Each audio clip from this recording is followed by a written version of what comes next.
It's a little bit after 1 now for our start of this session, Play Long, Stay Strong from the Wisconsin Senior Olympics.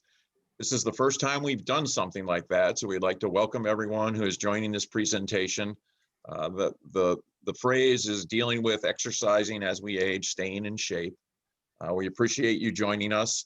We're going to have two presenters today, Bill Carollo, who is a former NFL referee, and he is the coordinator of Big Ten football officials. He'll start off and give a short, couple short takes on his. I'm going to get to that. Yeah. I'll go through housekeeping at the end here. And then he'll give a short presentation. Then he will be followed by Sean Robbins, who is the Big Ten fitness guru for all officials. He works with some other conferences as well, including the Pac-10, and he also works with individual officials. So this is essentially this presentation, as we're trying to keep you plugged into staying in shape over the winter months, is your exercise regime as you age. Sean will be talking about how to introduce more variety, reducing wear and tear, getting you to an elite level of fitness. Some ground rules real quickly. Again, I'm Dave Simon with the Wisconsin Senior Olympics. Bill Carollo will follow me. And then after Bill is done, Sean will follow him. You can put questions, your toolbar at the bottom. If you scroll along there and click on Q&A, you may submit questions there. That's how we will be taking questions. Everyone is muted, and there is no video for everyone who is on this Zoom session. So type in any question, and then I will get that. We're putting it up on the screen right now. You'll see the arrow, see the red arrow pointing to the Q&A. You click that on at the bottom, and then just type and submit your question, and we will get that.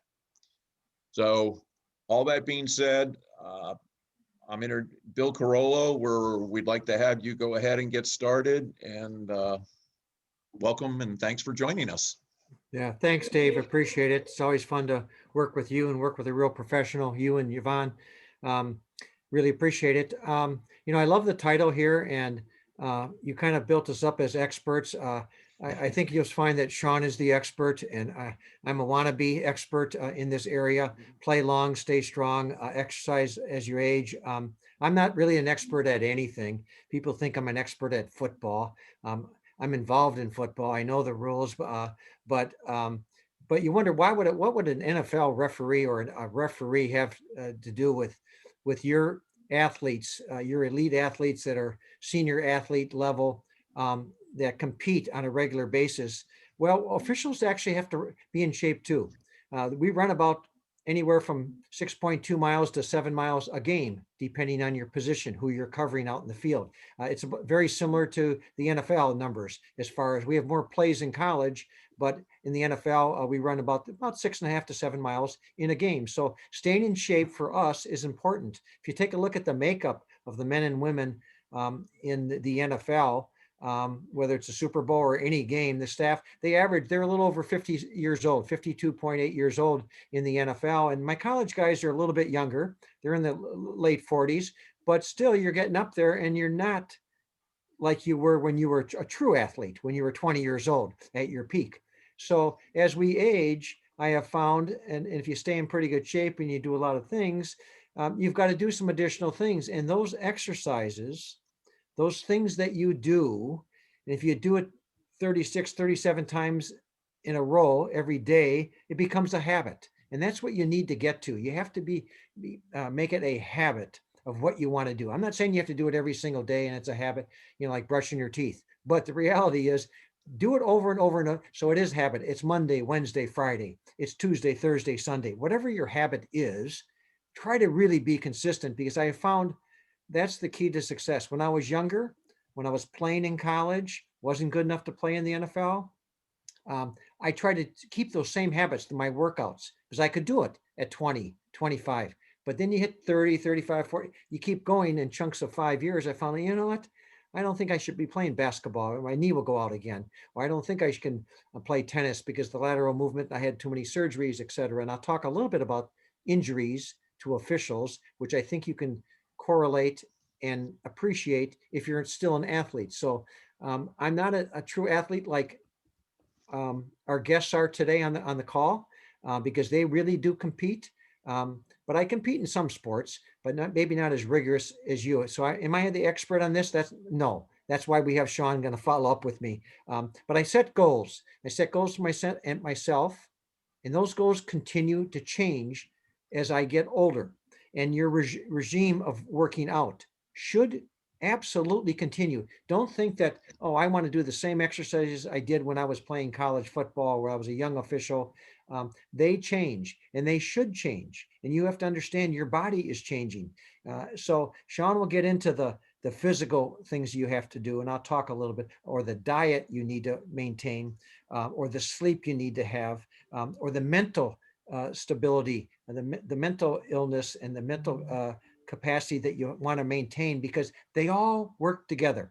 And we're going to talk a little bit about that and how important it is to compete at an older age, from a mental standpoint, physical standpoint, et cetera. So, but as I was a former athlete and got through most of my playing career, I ended up with a lot of injuries as an athlete.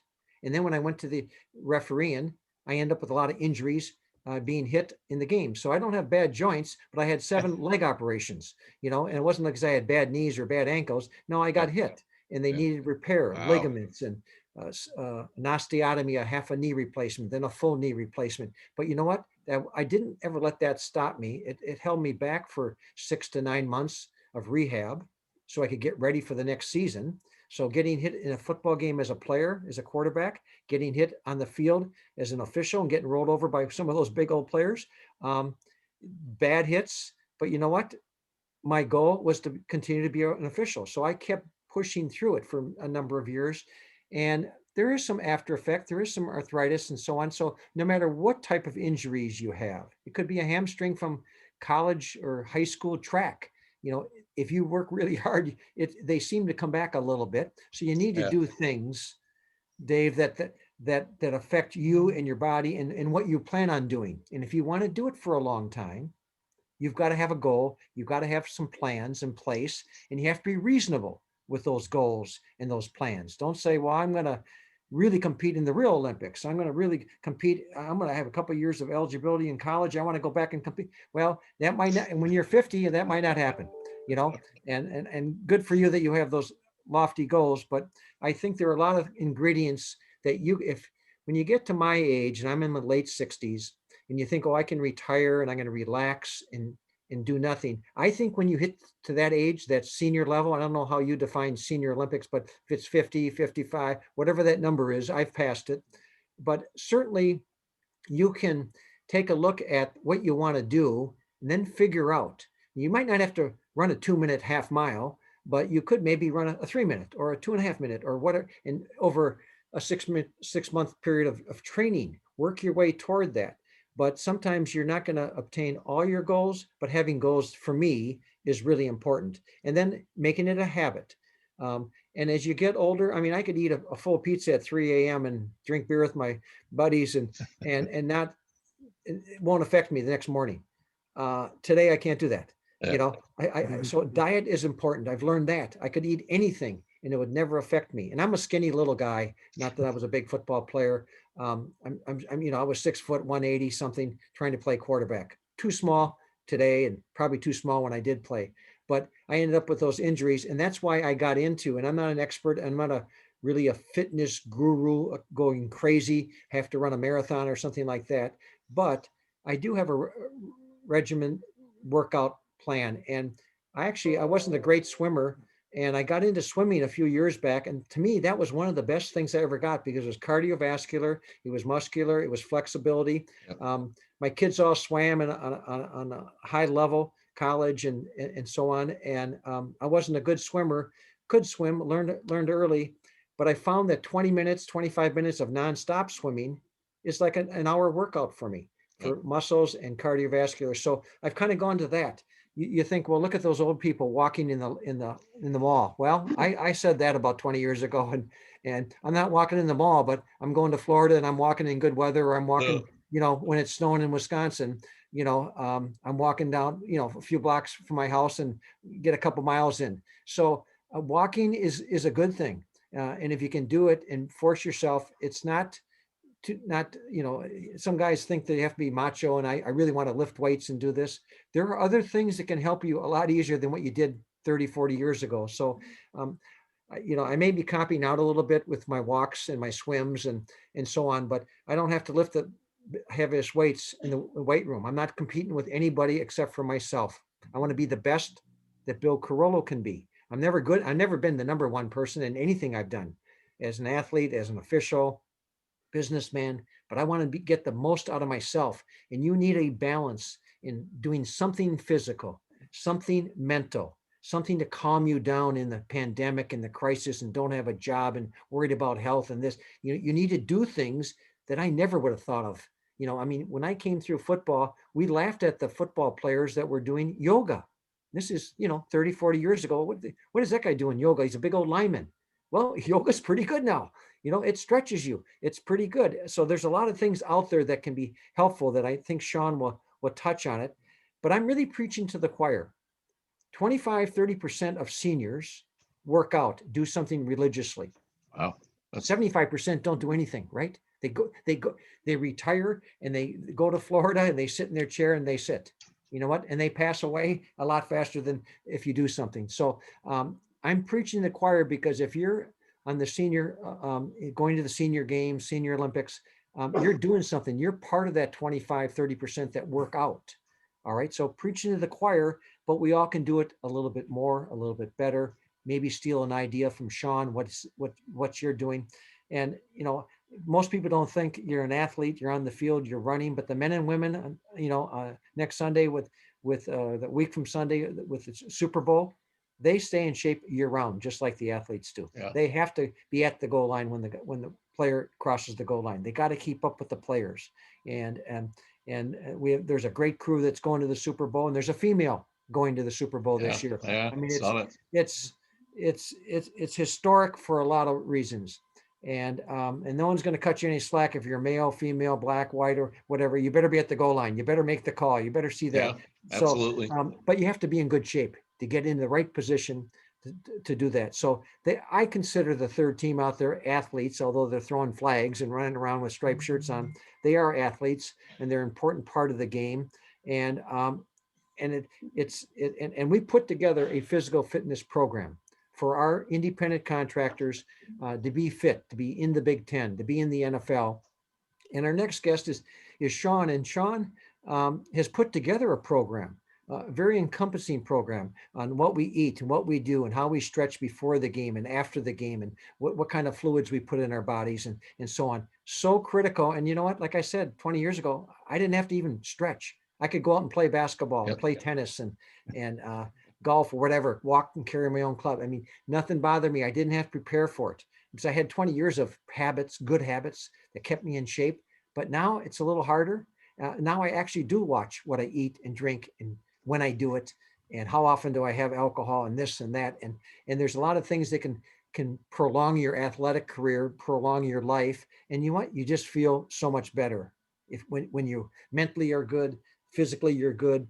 And it's a combination of some exercise. And I'm not saying you have to be a marathoner or an Olympic athlete, but to compete at your level, and if you compete to win, and you suit up and you put that jersey on, and you think your head thinks you can get that loose ball in basketball or catch in softball, catch that shot in the gap. You think you can get to it, but your legs don't get to it. Your body doesn't get to it. So the more you do the things and try things, you find out, I just don't have that first quick step as I used to. So you have to do things like physical fitness to attain those goals. And you know what? You feel much better if you're in better shape. Just trying to do it and worry about a hamstring pull you're not going to help your team or yourself. So I think the exercise really boosts a lot of good things. Your immune system, your flexibility is better. The joints are better. You prevent disease. Staying in shape. If medicine's going to, unfortunately or fortunately, keep us living longer. And if you're not in good shape and you're not really healthy mentally or physically, you don't want to live a long time if you've got a lot of ailments. So my contention is we are going to live a little bit longer than our parents and so on. And if you stay in real good shape, you can live a long time. And for that reason, you can do a lot more. So at the end of my career, when I look at retirement, I think I should do even more than I'm doing today. And the only way for me to do it, to play long and stay strong, is to do some things now, so I can do something 5 years from now, or I don't have to say, well, I'm going to be 70 years old and I'm going to sit in that lawn chair in Florida and do nothing. Well, I don't want to do that. I want to continue to do what I want to do, and it involves sports. I'm not on the field anymore, and I'm not on the basketball court anymore, but I'm pretty active, and I challenge my referees. Are you okay? You want to go a half mile? I'll run you right now. And I got a couple, a lot of knee operations and so on, and that's challenging myself, because I know my guys can beat me, but I scare them into the fact that if you lose to me, you won't get a schedule. If you lose to an old guy in the 60s, you're not going to get a football schedule. So you want to race, you better be in good shape. So it's fun, and it keeps me younger, and mentally, dealing with the younger officials helps me a lot, keep me going. So let me pause there, Dave. Let me ask you a quick question before you go over to Sean, Bill, and you can go ahead and introduce him quickly. We have gotten a question. It's a double question about your UWM quarterback time period. Were you a starter?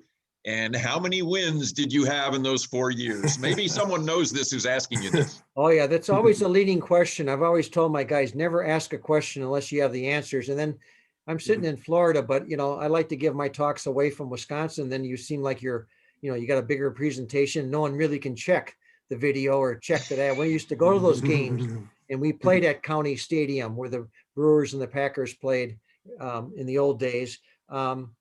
So I played in the early 70s, and it was Division I program.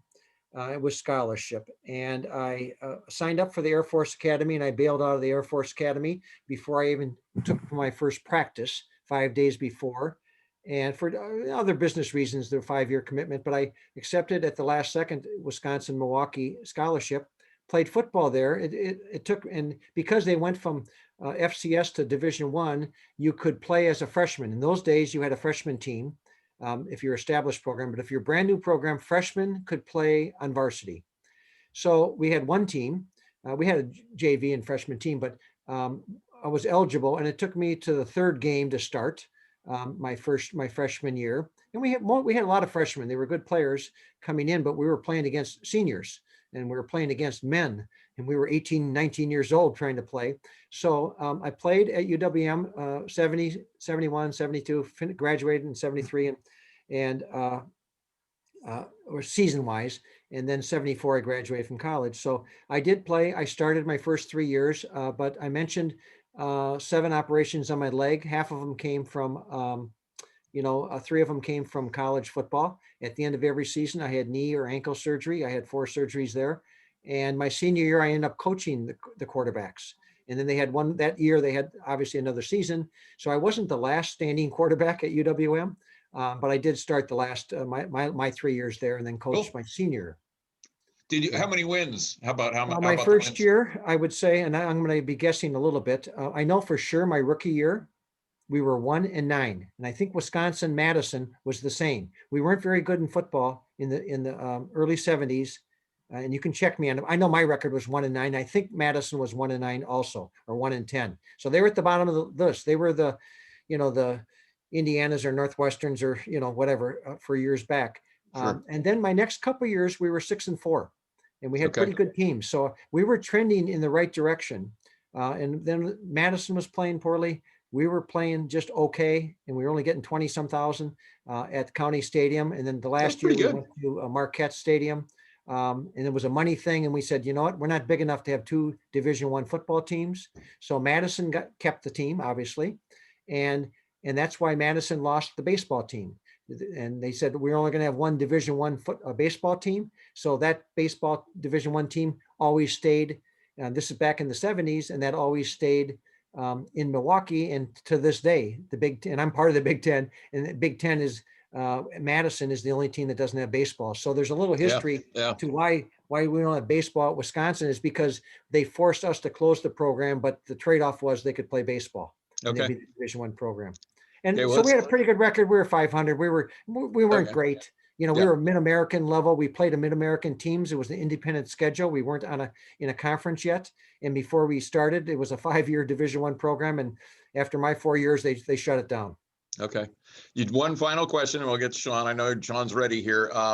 John Matthews is the one who sent these questions in. He was a senior on that UWM team when you were a freshman. He wants to know whether you happen to remember him.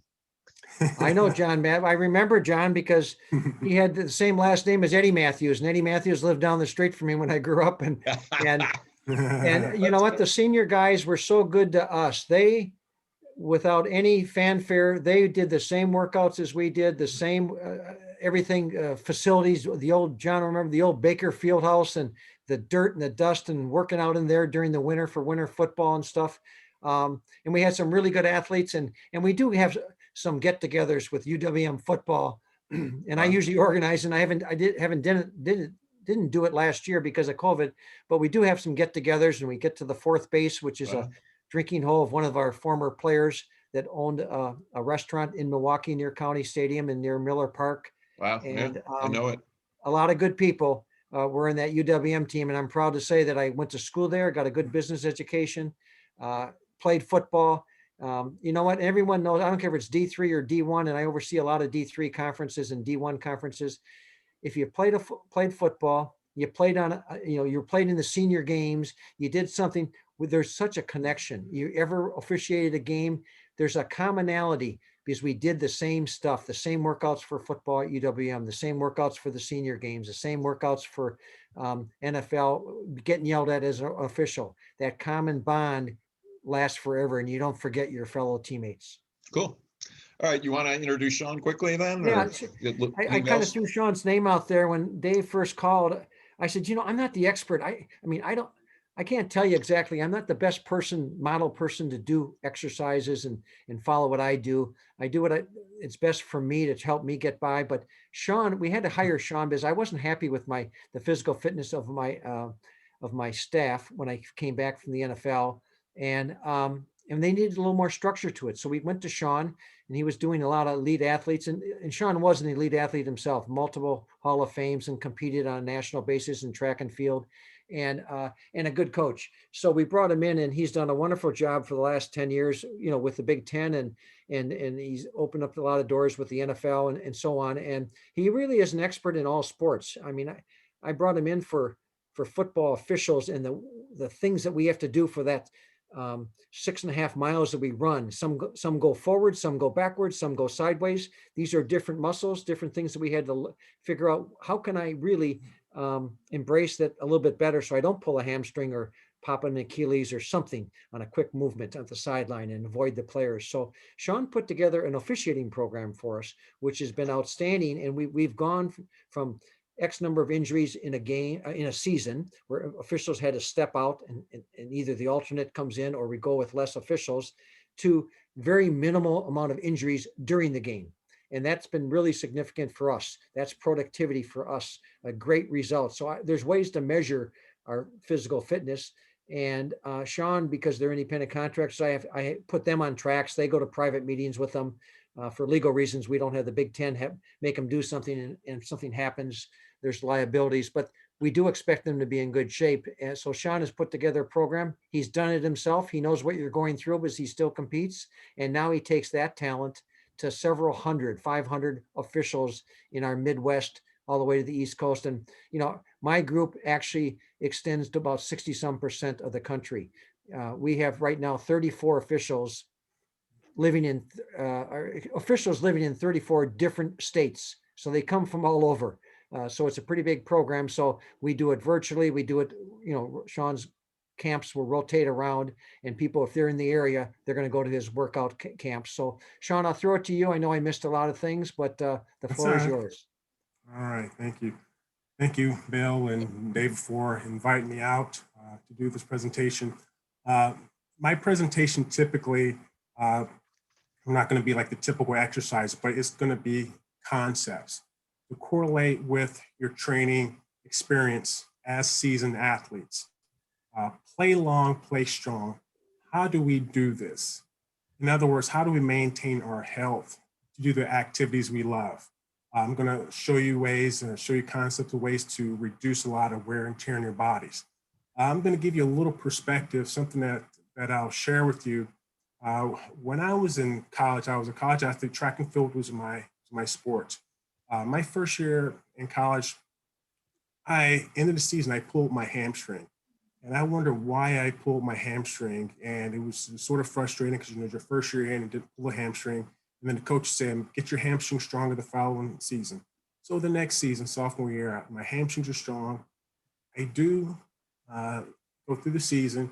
I still pull my hamstring. And again, I'm frustrated trying to figure out what is going on with my hamstring.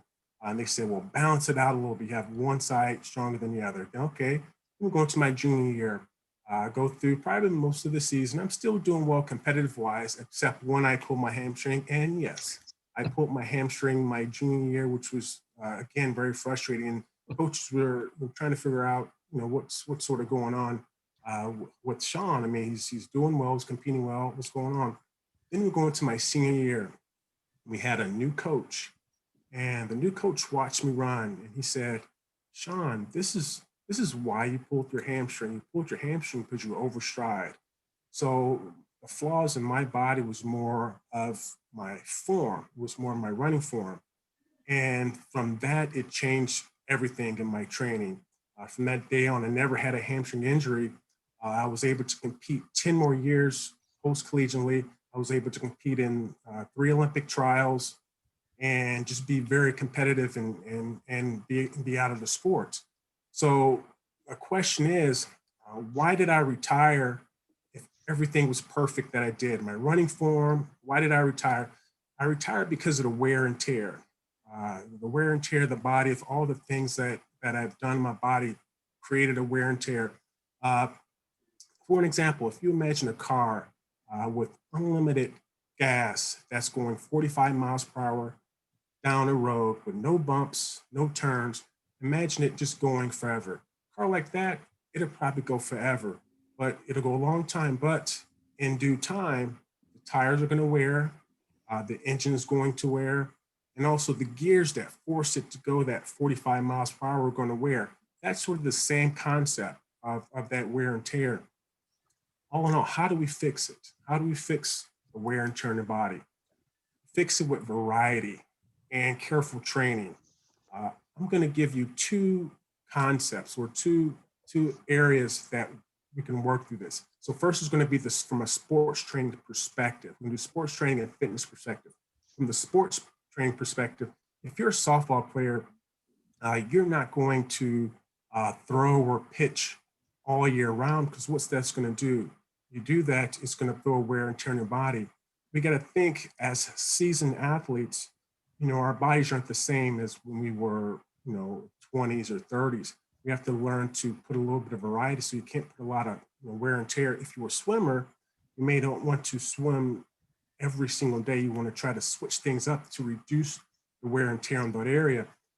For examples, for the programs that I give for my referees in the off season, I have them address the injuries and also do basic non-game day activities. So if you're a basketball official, if you're a football official, don't typically do those movements. Do swim, do a yoga, do a lot of things that's not going to put that pressure on your body in the off season, because you don't want to go 12 years or 12 months with doing the same activity, because that's going to create a wear and tear. When we go to the preseason, 6 to 8 weeks before the season, yes, and then you can start focusing on your game day movements on that too. So what we're doing, we're trying to reduce the wear and tear of typical movements that you guys do. Now, from a fitness standpoint, I'll give an example. Say right now you have 200 exercises that you do right now. And out of those 200 exercises, I was at a certain age. 5-6 years from now, where will you be? Will you be able to do 200 of those exercises? No, maybe you'll go down to 150 exercises, which is a good number. I'll give you 5 more years, then that number starts to reduce.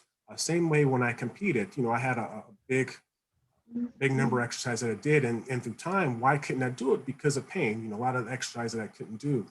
But if from a bad side, if you right now have like 10 exercises and you wait 2 or 3 years and you're down to 5 exercises, then you're down to 4 exercises. So those 4 exercises that you're doing, that's going to continue to put a wear and tear in your body doing 4 exercises versus doing, having 50 exercises just to spread the wear and tear on the body. That's the basics of being able to do that. I do believe in reducing the range of motion of certain exercises. For example, like a squat. A lot of people, they can't do a full squat. So usually it irritates the knees. It's all right to do a half squat if you don't feel pain. It's all right to be able to, if you want to do like a bench press or do a lot of things that you can reduce the irritation or reduce the range of motion so you can get the activation. You better get some activation versus getting no activation. So that's very important there. Now, how do you safely benefit through exercise? How do you increase your exercise? I say hire a trainer. A trainer will give you all of the elements, all the different areas that you need to give you that variety. If you have 4 or 5 exercises, you got to increase that because that wear and tear is going to it's going to hinder your body. It's going to create, a lot of pain on that too. So you have to be able to get that, be able to pay for services to increase that for you. And we're all familiar with the saying, no pain, no gain. My saying is more pain, no gain. Because the fact that if you're in pain, what I mean by pain, I don't mean muscle soreness. And pain, I don't mean exhaustion. Exhaustion is normal within the workouts. We're talking about joint pain. Because what happens when you're working with pain, it creates a domino effect with other areas. Yep. For example, if you have an ankle injury and you don't address that injury, it's going to typically go up to the knees. And you're going to have knee issues. Then you're going to end up having hip issues. Then you're going to end up having back issues. And then at that time, you're going to have so many injuries that you wouldn't know what the original injury was. And so you're aiding to the knee and not knowing the original injury was the ankle. So that's why we don't want to, as seasoned athletes, you don't want to try to push through pain. If you feel something in pain, address it, try to fix it, because it's going to definitely domino effect to other areas of the body. And then that's what you want to do from that perspective. What makes me unique as a trainer is I have a sports medicine background. And with that, I use that practice as I give my routines to my individual athletes, clients, and organizations. All in all, it helps us all reduce, the wear and tear for everybody to be physically healthy to do things we love, which all help us to play long and play strong. Thank you guys for having me, and I'm all open for questions there. Short and brief on that. That was great. I have a quick one. I'll go with you first, Sean. Okay, but I have an amusing one for Bill too. But when you're looking, you mentioned looking at your form and you figured out your hamstring that your coach came to you and said at your gait. How for our athletes here? How do they get someone, other than, obviously if you have a personal trainer, that person can look at it. Is there any other way that to analyze your gait?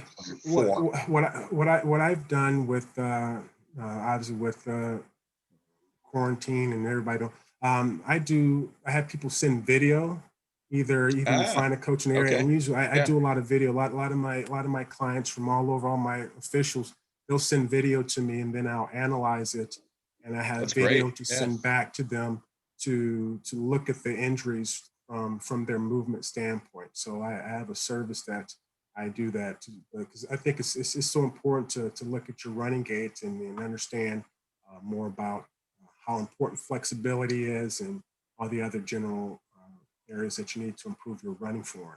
That's a great, makes sense too. Total sense.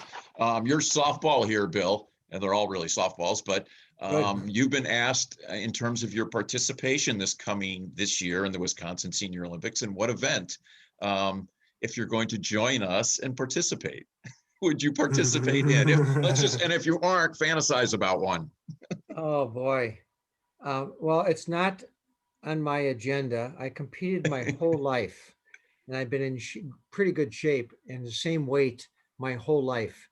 And sometimes mentally you slow down a little bit, and I love to compete, but I kind of pick my spots now.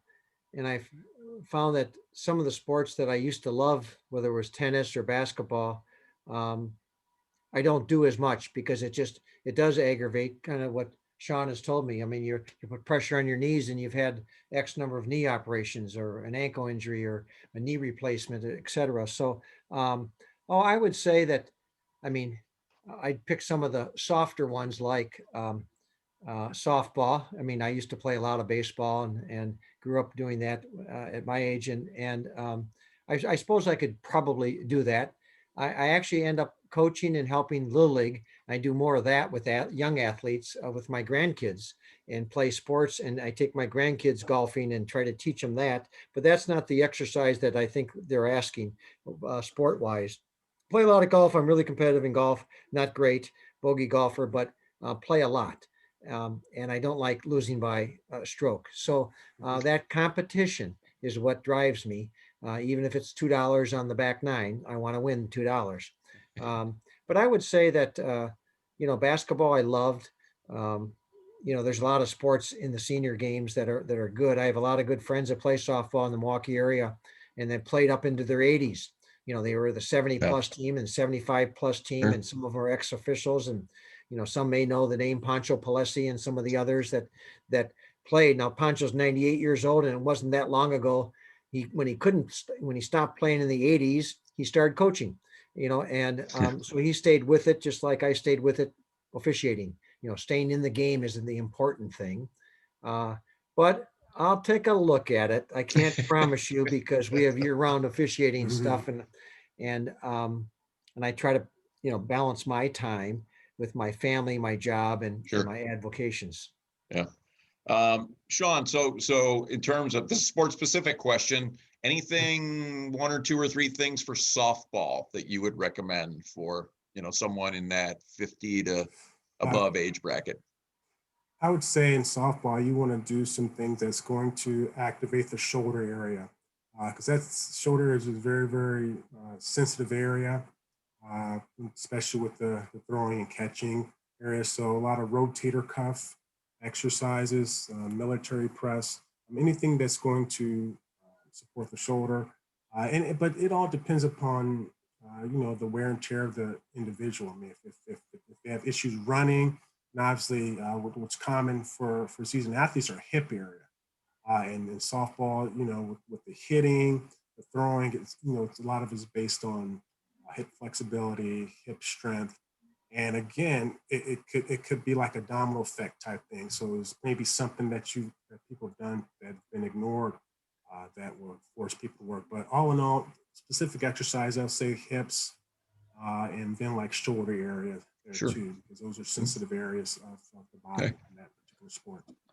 For whoever submitted that question on softball, if you have a specific area you'd like Sean to address, go ahead and send that in the Q&A section, and I'll post that one. This is for both of you. Maybe Sean, you kick it off and Bill weigh in. But in terms of habits, do you either of you have have good habits that you develop that you want on certain exercises? Is there a way that you motivate yourself or to repeat that habit so that it's a good habit? Yeah, I think it's got to be if it's convenient. I mean, I think the hardest thing that get people started in their routine is making it convenient. So if you're if there's a facility that you can go to, the faster you're able to transition from work to get to a facility, that makes it easier for you to get into the habit of doing that. I tell my clients, when they call me, for example, they say, Sean, I'm gonna call you, and maybe 6 months later they'll call me, and then they call them like, man, I wish I would have did it a long time ago. So it's almost taking that first step and getting in. And once you start doing it, then it's sort of and you start getting results too. And I think that's more of a motivation to get people kind of into the routine. And then once you get in the routine, then it becomes habit.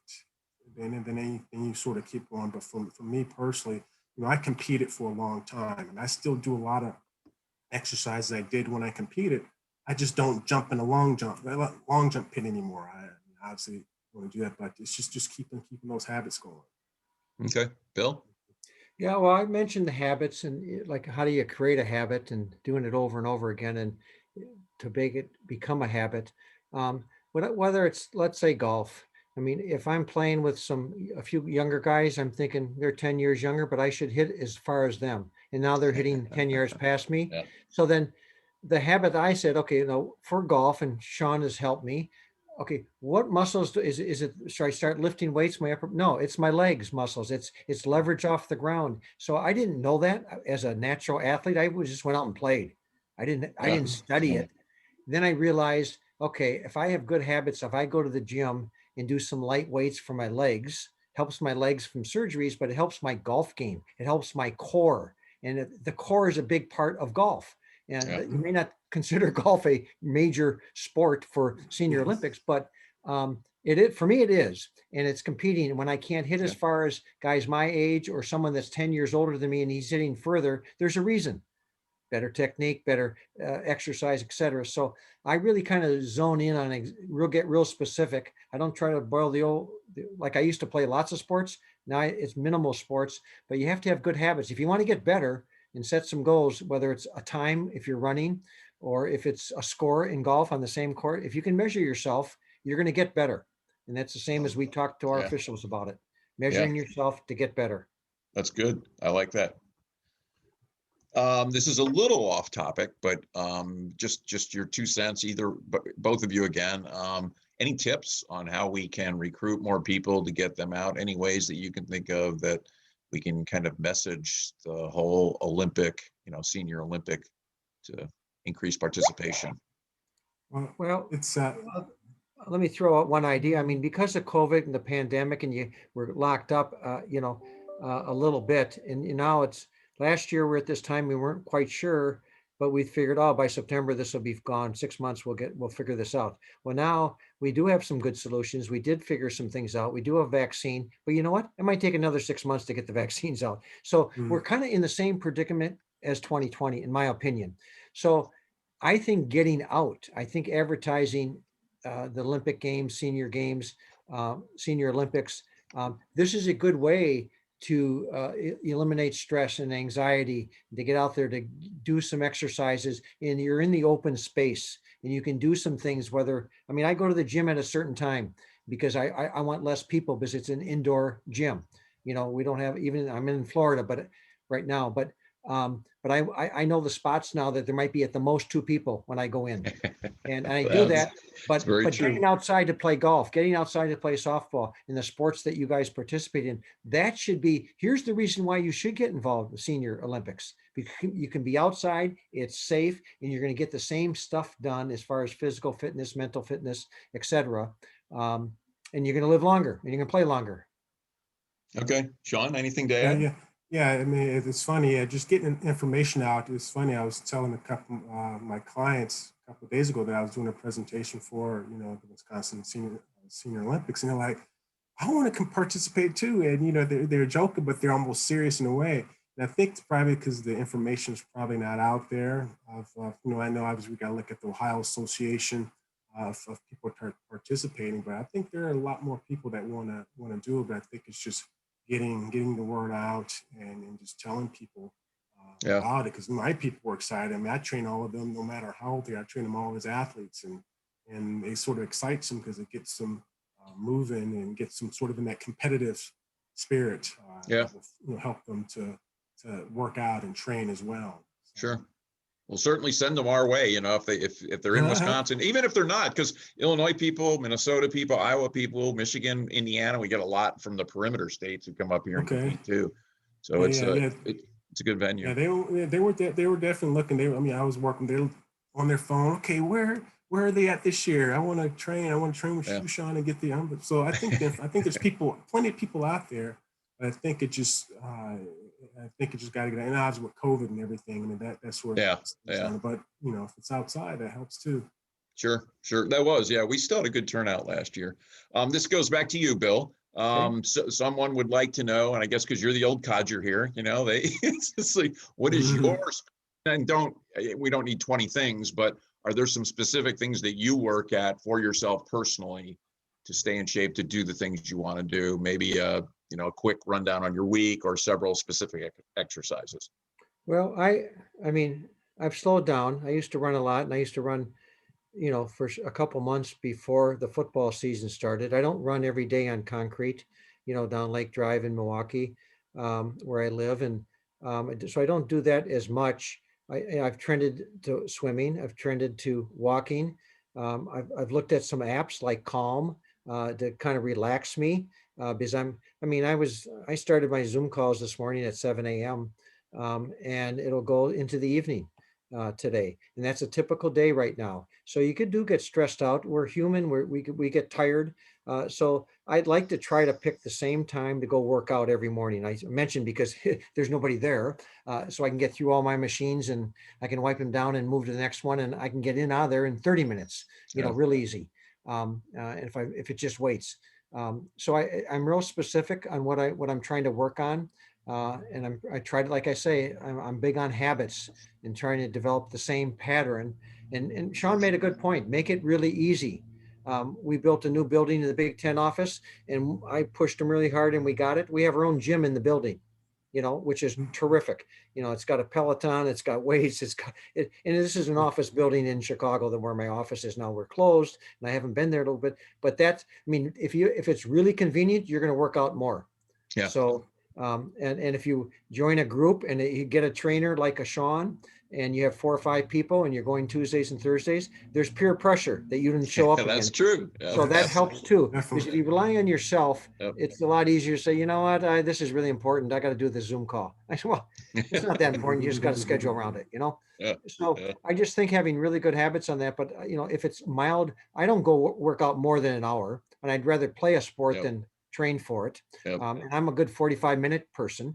And Yep. if I do swimming, it's 30 minutes in the gym and 15 minutes of swimming or 20 minutes of swimming, because I do it nonstop in laps. And that sounds easy and simple. It's hard for me. So I'm not a great swimmer. So Yeah. if you can do it and get through that, I see results. So as long as you can see some results and either you lost weight or you're stronger or you hit the ball further, try to measure yourself. No one really cares as much as you should care Sure. about. Sure. It's nice to get a compliment. Oh, you look in good shape. You lost weight. They really, that's nice, but you're doing it for yourself. Be selfish. Take Right. care of yourself. Put yourself first before all these other things. Because it's really easy to say, I'll do it tomorrow. Yeah. And that's a bad habit. Yeah. Absolutely. Procrastination hurts us. Absolutely. You got to follow up, Sean, on the softball. So he was happy to hear about the bench press, but anything else for whether it's for swinging or throwing that, just a one that they could take away? Probably I would say like a dumbbell row, which is an upper back exercise. I know it's hard to sort of describe that, but anything that's an upper back exercise. Like I said, with the bench press, you can find any other exercise that you can do that won't irritate your shoulders. But I was like a dumbbell row because that individualizes left and right side of the body. And anything that's imbalanced, that creates a little bit more injury. So that's why I like the dumbbell rows. There's rotator cuff exercises that use a lot of the bands, which is obviously a really good one, which is very common for people with shoulder injuries. Just find a few. I'll say the dumbbell row would be good, and then the rotator cuff exercises just to keep that shoulder strong. Especially in throwing, if that's a major issue in your body. Yeah. Another one for you, arm tendonitis. Any quick tips on arm tendonitis? Arm tendonitis, it's depending upon where it's at. If it's based in the elbow, if it's based in the shoulder. Usually with that, this is probably a little bit of a weakness. If you find one area that's weak, you got to try to strengthen other muscle groups. A lot of it is maybe like the forearms. Forearms seem to be a very common area that people are relatively weak at. So if you strengthen up all the bigger muscle groups, and the forearms are sort of like a stabilizer muscle group, and if that doesn't keep up with the strength of the other muscle groups, then you're going to have different areas there too. So I'd say try to strengthen up the forearms, and that's with roll-ups. Usually what I do, I take a broomstick, tie a rope on it, and put rolling up. Exactly. That's it. You roll up that way, and then flip it around and roll it up the opposite way. If there's no pain there. Other than that, ice afterwards, heat before, but again, it just also depends upon where that tendonitis is within that arm. Sure. So it all Sure. varies there. If this would be for both of you, and someone raised the question of the camaraderie aspects of kind of like what you're talking about, the team, you go in with a group, Bill, and you exercise with them and there's a motivation. Can you speak to just the benefits of maybe, I guess, a little more along those lines of it's a group training session or it is a class as opposed to individually? I think that's what the question is. Yeah, So, we have a lot of sports that are individual, which is great. I mean, golf is kind of an individual sport, and maybe tennis, but you know, the senior games, and there are a lot of team sports, and you're letting your teammates down. You know, if you don't work out, and if one official is overweight and can't get to the goal line or whatever it might be, it lets the crew down, and it's an image for all of us, et cetera. And you know what, a team effort isn't if it's the bottom of the seventh or ninth or whatever we play in softball, and you let the team down because you didn't really practice and you missed practice and you weren't there, and there's probably some negative effects if you don't practice and do what everyone else is doing. But I just think I think the peer pressure and the competition usually keeps us in the game. But certainly, if you're not a good team player, it's going to hurt the team, and that's detrimental. So I think the team aspects is really helpful, and it just helps each other. I mean, we're not really going to the Olympics. We aren't really going at the highest level, NCAA championship or the Super Bowl. We're not. Most of us aren't going to play in those games. So you got to figure what it is. But if you're out there, as I originally said, being the best that you can be, if that's one of your goals, and that's my main goal in my life, I mean, there's always someone that's going to be better than you in the world somewhere. I just think that if you're doing your share and you're honest with yourself and you did everything and you didn't cheat yourself, and if you did a little bit, you're probably cheating the team. So I think that extra pressure helps motivate people. yeah. Sean, anything to add on the camaraderie and kind of team side? As a fitness instructor, the majority of my clientele are 2 or more people that I train. And again, one will hold the other one accountable if they won't be able to make it. And it just sort of helps. They push each other, even though I'm the ringleader, but they're able to push each other too. Because if I, sometimes I have to, different weights for each person, but the person that's a little bit weaker, they're trying to catch up with the other person as well. So the deal is, from a fitness standpoint, you can get people that are able to push each other and create a team environment there too. I mean, obviously individual is good too. I guess I sort of create a team environment when I'm with that person too as a team. Maybe I'll pick up a weight and join them, and but I think people, they sort of feed off that. They feed off of whoever's there, and as sort of a friendly competition with the person that they're training with. So it's very common. So if you're going to work out, get somebody that's a training partner. That works out well, whether you get a trainer or not. That they will hold you accountable. If you're not there, and vice versa, it all helps within the situation. Sure. This is be a personal question for both of you. What is it that you use for motivation to get into to whether it's stretching or work aerobics or whatever it is that in terms of your exercise regime?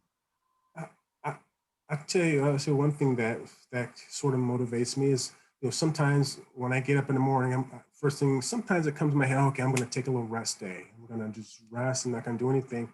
But what happens is, when I get into the gym, and I start training my clients and seeing them work and seeing all the dedication they put, then from there, I'm like, okay, it's my turn. Now I got to work. And that sort of, because I'm in the environment, it makes it a lot better for me to get up and just have a feeling like, oh, but then I sort of get motivated. But my motivation to my clients too, I tell them, like, well, you're coming back next week, and I can tell if you did the workouts that I had you do offside the work. And then like, okay, we'll tell. So when we come back the following week, if they're tired, I'm like, okay, you didn't do the routine. So that's motivation enough if they're going to feel very, very tired or fatigued or sore the following week, or for the stuff that I assigned them to do. Mm-hmm. Bill? Yeah, just, I think what we've talked about is getting a partner and doing it with you. I mean, this may seem like, not so much a training program, but, if if we're going to go walk and my wife says, well, come on, get off the couch and let's go walk. I mean, there's peer pressure. So getting someone to do that, but which is really helpful. But my motivation, because my wife will shame me if I don't want to go for a walk. But my motivation is I don't ask my officials to do something that Sean has put them in a program for unless I do it. You know, I want to walk or I want to walk the talk. I just don't want to tell them what to do. I want to do it myself. And if I ask them to do, 20, 40-yard dashes, and if you're in good shape and you do it in the next number of seconds and so on, I want to make sure I can do it too. So I don't ever ask them to do anything. And I ask them to take COVID tests. I take 2 COVID tests a week. I say, yeah, it's a hassle. Go to UWM and get a free COVID test, a rapid test. Do a PCR, send it in. It might even cost me money to do it, or get in line and go do it. Those are all things I don't ask my officials to do it unless I do it myself. And that's motivation for me because, I walk the talk, or I try to. You're not perfect at it, but that would be my motivation, that, I'm going to do it the same as they're going to do it. And I think I can do it, even though they're younger, and I want to know if it's reasonable. If I'm asking them to do 40-yard dashes and do 20 of them, if I can't do it, then I probably can't expect them to do it. That's how I feel. Yeah. I really appreciate everyone's time on it. I know we're up against the call. I think we get a little bit extra, but let me ask one last question here. We may get cut off, hopefully not. Thank you both for being on. If we do happen to, I think usually it extends a couple minutes, but it's been great. It's been great. A really, really wonderful discussion. This is the first time we've done this. Both of you have been tremendous. Great presentations and insightful, very applicable to our athletes. I really appreciate it. And so does the rest of our board.